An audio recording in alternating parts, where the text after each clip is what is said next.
Right now, we're going to bring Kyle Scott in from crossingbroad.com, and he's going to give us some betting trends and stats in different games to keep an eye on this weekend, including tonight's Game 4, and then, of course, the series. You know, we could have a 2-2 series after tonight, or we could go 3-1. I think that would really change the lines and the trends, so we'll see. Let's take a look at Warriors-Raptors Game 4. Kyle Scott from crossingbroad.com, who now will be contributing to our website, 973ESPN.com, and his first betting story will be up there right after this show is over. But let's take a look at it, Kyle. We got Warriors-Raptors Game 4, and all right, we got a lot to dive into on this because it opened up around 5.5. We've seen it around 5, 4.5. This series has been very interesting. Really hard to read that line and what it means. Yeah, first off, thanks for having me, Mike, and looking forward to getting started with you guys. Just put the finishing touches on the piece here. I got it up here in front of me, so all good.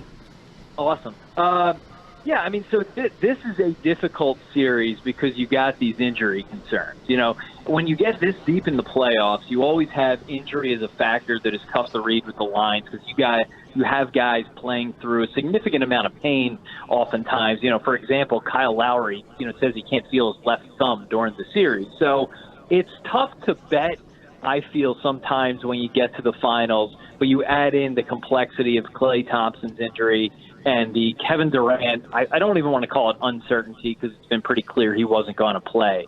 But you mentioned that 4.5 number. That seems to be the Klay Thompson's going to play, but we're not sure how effective he's going to be line. It kind of held there before Game 3, and then once he was finally announced that he was out, it dipped all the way at 3, and they both opened at 5.5. So it seems like 5.5 is healthy Klay Thompson, 4.5 is Klay Thompson light, and anything below that is Thompson's not playing. So tough line to read. I don't know if I love betting on the spread in this game just because of the injury concerns.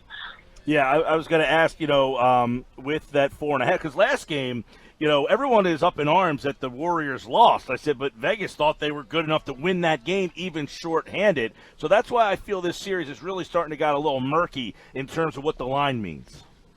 Yeah, and the Warriors are like this big X factor when it comes to betting, just because of the name recognition and the amount of public action they typically get. So one of the things we've been looking at all series long is the value on the Raptors and, the relative brand recognition disrespect. And so even before the series, you looked at sites like, and, whether you're a statistical models guy or not, I could argue both sides of the fence here. Nate Silver's 538, ESPN's BPI index, they both gave the Raptors about a 50 to 52% chance to actually win the series. They had them as maybe a slight favorite coming in. Obviously, you could have gotten them, as I did, I'll note, at plus 230 prior to Game 1. So that, their implied probability of winning based on plus 230 is something like 33, 34%, when a lot of the models said it was a 50-50 toss-up. So even though, you have Warriors -3 prior to Game 3, I think that immediately once Klay Thompson was ruled out, you had to consider the Raptors the favorite at that point.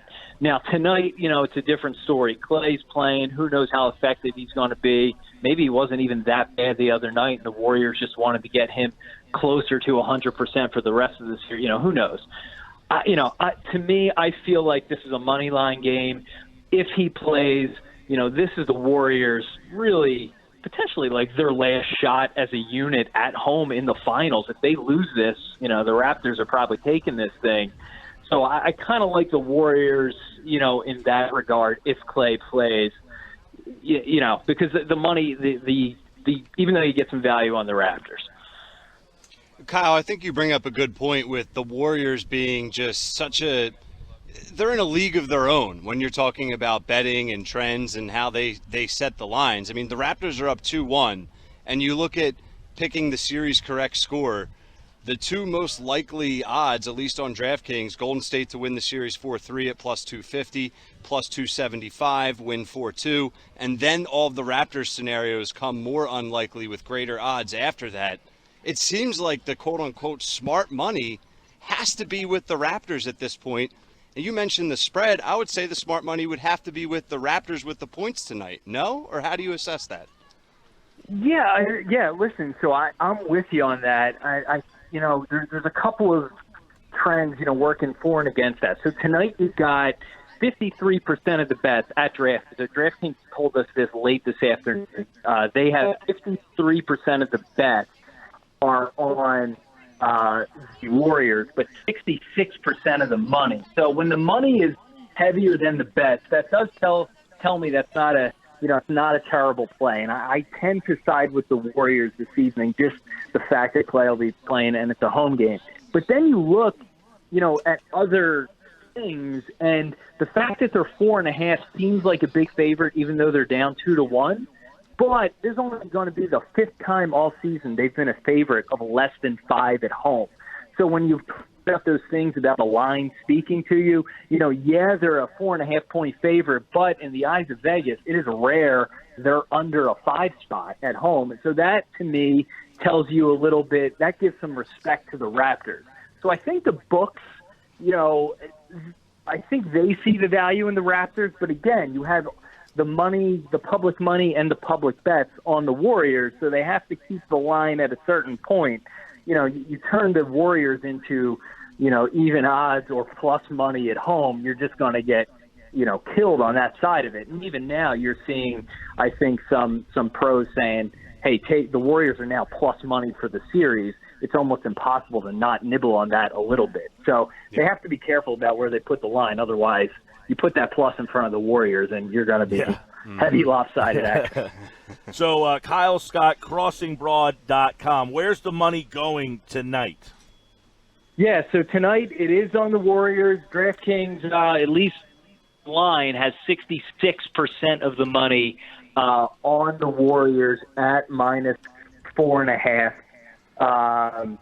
And that's holding the line pretty steady. I don't think you're going to see a lot of movement unless there's some major injury news here. Got a couple of props if you guys want to discuss a few props that might be worth taking a look at. Yes, please. I was going to ask you about some player props you like, Kyle. So what you got? All right, so here's one. I like doing this for big games because you get these lines that are hammered into place pretty good, and it's a little tough to get some of that, to get that edge. But player props, there's so many of them, you might be able to find something. So one I've been on all series, and it's worked out, is Pascal Siakam over 7.5 rebounds. He's gone. So the points, everyone's throwing the points because he had the big game one, but he's gone 8-8-9 or 8-9-8 in rebounds over the first 3 games. The over/under is held steady at 7.5. So that's a play I really like. Andre Iguodala over 3.5 assists. He had 7 and 6 in games 1 and 2. Dipped down to 3 in game 3 without Klay Thompson. Remember, Klay Thompson, something like 90% of his 3-pointers come off assists. So when he's out of the lineup, that lowers the assist total for a lot of guys in the Warriors lineup. I think Andre Iguodala 3.5 assists is a good play on the over. And this one pains me to say, Kyle Lowry. I'm a big Villanova guy, Lowry fan, but his scoring line has kind of hopped all around. It's been 14.5 the first 2 games. He struggled, went down to 13.5 the other night. He obviously had the big game. It's now jumped up to 15.5. Now, this is a guy who said he can't feel his left thumb during games. I know it's not a shooting hand, but I think that was a little bit of an aberration the other night. The fact that line has moved up 2 spots, I like the under on Kyle Lowry, 15.5 points. I think he's better as the floor general and getting the assist. I don't think they're going to rely to him to score too much tonight. Obviously, he get hot and hit a few threes, but I like the under there. All right, Kyle Scott, crossingbroad.com. Check out his column on our website, 973ESPN.com. You'll get that weekly for the weekend. The bets coming up. You have any insight or tips on the Stanley Cup or the Belmont or anything else this weekend? I got to be honest on hockey. I took I bet the first couple of games of this series and got absolutely killed. The underdog has been wildly successful in 2 of the last 3 games. For me, I've tried so many times to bet hockey. There's so many elements of randomness that it is really difficult to say. So I haven't dug into any player props, but the way I would play the Stanley Cup Final is 100% player props and quirky live in-game bets. But, it's too hard to do adequate research for hockey to put any substantial money on either side of a line. The puck bounce could just kill you.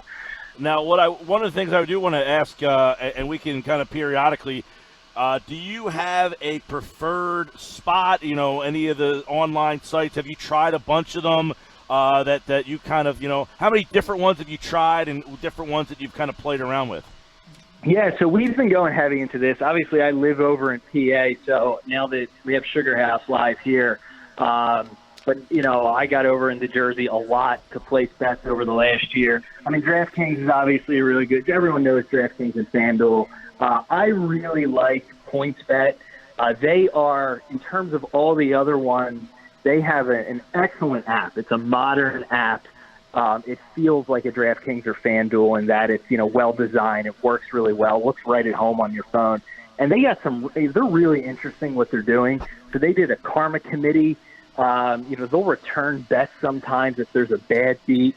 They're offering, I think, minus 105 juice on spread bets during the NBA Finals. And they got this crazy odds booster for tonight, actually.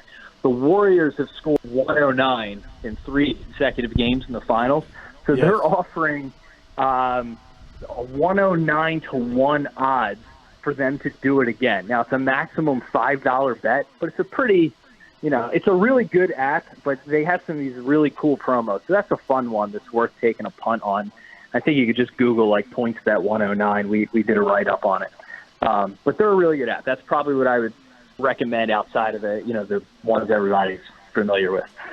All right, we will be taking a deeper look at the betting trends every weekend, getting you ready for the weekends, and of course Game 4 tonight. You can listen to it live on 97.3 ESPN.